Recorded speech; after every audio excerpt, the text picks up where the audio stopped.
আমরা যেখান থেকে হেঁটে আসছিলাম সেখান থেকে যে জলটা জমছে সেটা পুরো এইভাবে এসে, ঠিক আছে, পুরো এই যে পুরো গঙ্গার ঘাটে যাচ্ছে।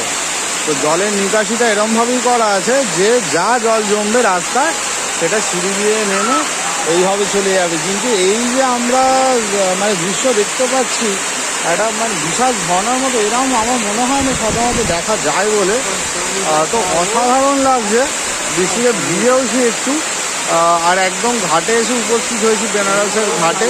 এই দেখুন উল্টো দিকে লেখা বেনারস শাড়ি ফ্যাক্টরি, ঠিক আছে। তো অসাধারণ ব্যাপার, মানে কিছু কীভাবে যে আমার অনুভূতিটা আপনাদের প্রকাশ করতে পারছি না। দূরে দেখতে পাচ্ছি অনেক নৌকা রয়েছে, এগুলো চড়ায়, এগুলো 30 জন 20 জন করে নিয়ে নিয়ে চড়ায়। তো গঙ্গায় তো নামিনি, কিন্তু তার আগে অনুভূতিটা অসাধারণ, আপনাদের ভিডিও করে তাই একটু শেয়ার করলাম।